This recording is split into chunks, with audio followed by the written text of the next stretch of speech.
कई बार बैंकों के नाम पर रिकवरी एजेंट लोन लेने वालों को परेशान करते हैं और धमकाते हैं। ऐसी स्थिति तब आती है जब लोन लेने वाले किसी वजह से वक्त पर किस्त नहीं भर पाते। ऐसी घटनाएं भी सामने आती है जब रिकवरी एजेंट लोन लेने वाले की गाड़ी भी उठा लेते हैं।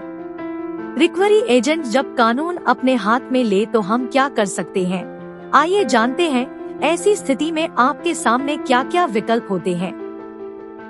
दिल्ली हाई कोर्ट के वकील नवीन शर्मा बताते हैं कि ऐसे मामले आते हैं जब बैंक, फाइनेंस कंपनी या लोन देनदार समय पर किस्त न मिलने पर ग्राहक या उसके रिश्तेदार को धमकाने लगते हैं। उनके पास रिकवरी एजेंट के फोन आते हैं, मानसिक प्रताड़ना या धमकी से गुजरना पड़ता है। ऐसी स्थिति में ग्राहक यानी लोन लेनदार सीधे पुलिस में शिकायत कर सकता है, जिसके बाद रिकवरी एजेंट के खिलाफ कार्रवाई हो सकती है।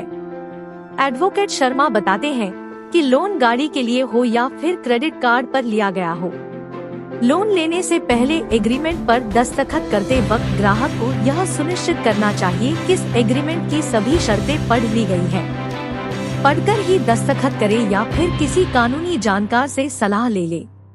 जब लोन लिया जाता है तो पेमेंट के लिए जिस अकाउंट की डिटेल बैंक दी जाती है, यह सुनिश्चित करे कि उस अकाउंट में तय तारीख पर किस्त के पैसे रहें। जब बैंक आदि से लोन लिया जाता है तो बैंक और ग्राहक के बीच आर्बिट्रेशन एक्ट के तहत भी करार होता है कि उसकी धारा 9 के तहत किसी विवाद की स्थिति में मामला आर्बिट्रेटर के सामने जाएगा। ऐसी स्थिति में अगर किसी की किस्त का पेमेंट नहीं होता है तो बैंक या लोन देनदार संस्थान को अधिकार है कि वह आर्बिट्रेशन में मामला ले जाए और कॉम्पिटेंट अथॉरिटी के आदेश के तहत कानूनी कार्रवाई करे। आदेश के मुताबिक वह पुलिस की मदद से कार आदि उठा सकते हैं। साथ ही भुगतान न होने की स्थिति में बैंक व वित्तीय संस्थान रिकवरी के लिए सिविल कोर्ट का दरवाजा खटखटा सकते हैं। सीनियर एडवोकेट के मनन ने बताया कि बैंक और रिकवरी एजेंट के लिए आरबीआई ने गाइडलाइंस भी जारी कर रखी है। इसके तहत अगर कोई भी बैंक किसी रिकवरी एजेंट की नियुक्ति करता है तो उसके पीछे मकसद यह होता है कि वह ग्राहक को किस्त देने के लिए मनाए, लेकिन किसी ग्राहक को फोन पर या सामने आकर धमकी नहीं दे सकते। इसके अलावा वह एजेंट ग्राहक के रिश्तेदार या दोस्त या पड़ोसी को भी फोन नहीं कर सकता। अगर वह धमकाए तो शिकायत संबंधित थाने में या फिर आरबीआई में की जा सकती है। जबरन गाड़ी उठाए तो क्या करें?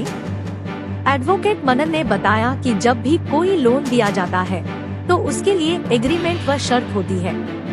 उसके तहत नॉन पेमेंट की स्थिति में कानूनी रास्ते बनाए गए हैं।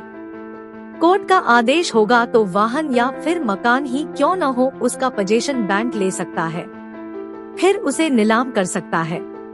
लेकिन ऐसा नहीं हो सकता कि कोई एजेंट आकर गाड़ी उठा ले जाए। अगर किसी ने किराए पर घर लिया है तो किराया न देने पर उसे घर से जबरन नहीं निकाला जाता, बल्कि कानून के तहत की किराएदार से मकान खाली कराया जाता है। ठीक उसी तरह लोन पर कोई वाहन या मकान है तो उसे कोर्ट या कॉम्पिटेंट अथॉरिटी के आदेश के तहत ही कब्जा लिया जा सकता है।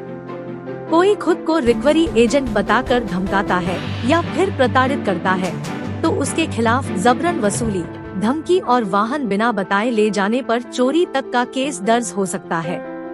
कानूनी जानकार करण सिंह बताते हैं कि नियम के मुताबिक बैंक जिन्हें रिकवरी एजेंट बनाते हैं उनके बारे में जानकारी ग्राहक को भी दी जानी चाहिए। साथ ही रिकवरी एजेंट के फोन नंबर आदि की डिटेल भी ग्राहक को दी जाती है, जिससे उस नंबर पर ग्राहक बात कर सके। रिकवरी के सिलसिले में एजेंट ग्राहक के बताए समय और स्थान पर ही आ सकता है। साथ ही तय समय सीमा में ही वह फोन कर सकता है। रिकवरी एजेंट को अपने साथ आई कार्ड और अथॉरिटी लेटर लाना होता है। अगर एजेंट को पेमेंट करने की बात हो तो भी ग्राहक को ऑनलाइन या फिर चेक से पेमेंट करनी चाहिए। साथ ही अगर किसी बैंक या फाइनेंस संस्थान में लोन अमाउंट चुका दिया गया हो तो उसका नो ड्यूज क्लियरेंस सर्टिफिकेट जरूर लें।